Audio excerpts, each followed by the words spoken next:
So, hi. I'm Stefan Brogren. This is the principal's office. We're talking about Degrassi next class. You're actually halfway through the first 10 episodes of our show.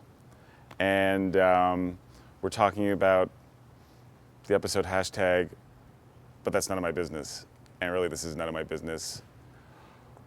So, Lola, she wants to masturbate. What does it feel like?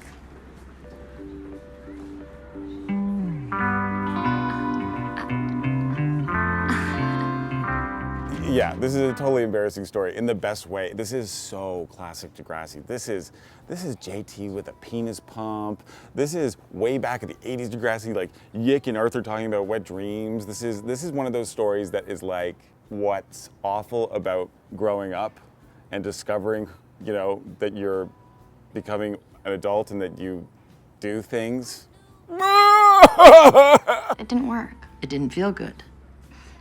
I mean, it felt okay, but like it didn't...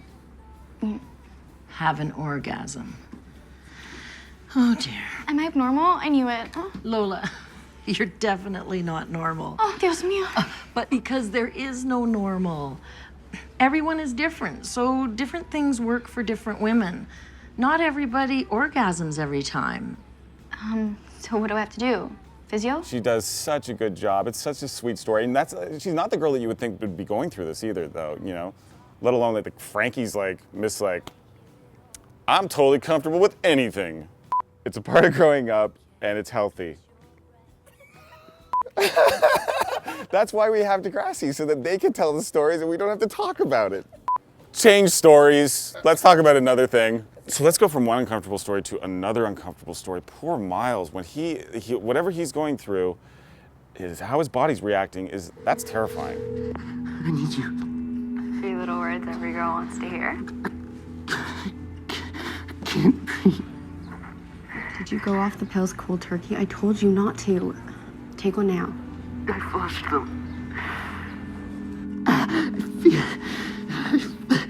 feel like my heart's gonna explode. Miles has always been a character, I think, that has found strength in denying his weaknesses, maybe, what's going on at home, what's going on emotionally, and he's always become stronger for it in a lot of ways. But you know, at one point, he's reaching a breaking point. What is she getting out of Miles by enabling him this way? Well, I guess she's enabling him because it keeps him close. Hey, come on, you don't have to do that, all right? If you really have anxiety, I can get you help from a doctor or something. I'm done trying to be everyone's favorite son. He's pushing everyone away, including Winston, who, you know, in his heart of hearts is a pretty good guy.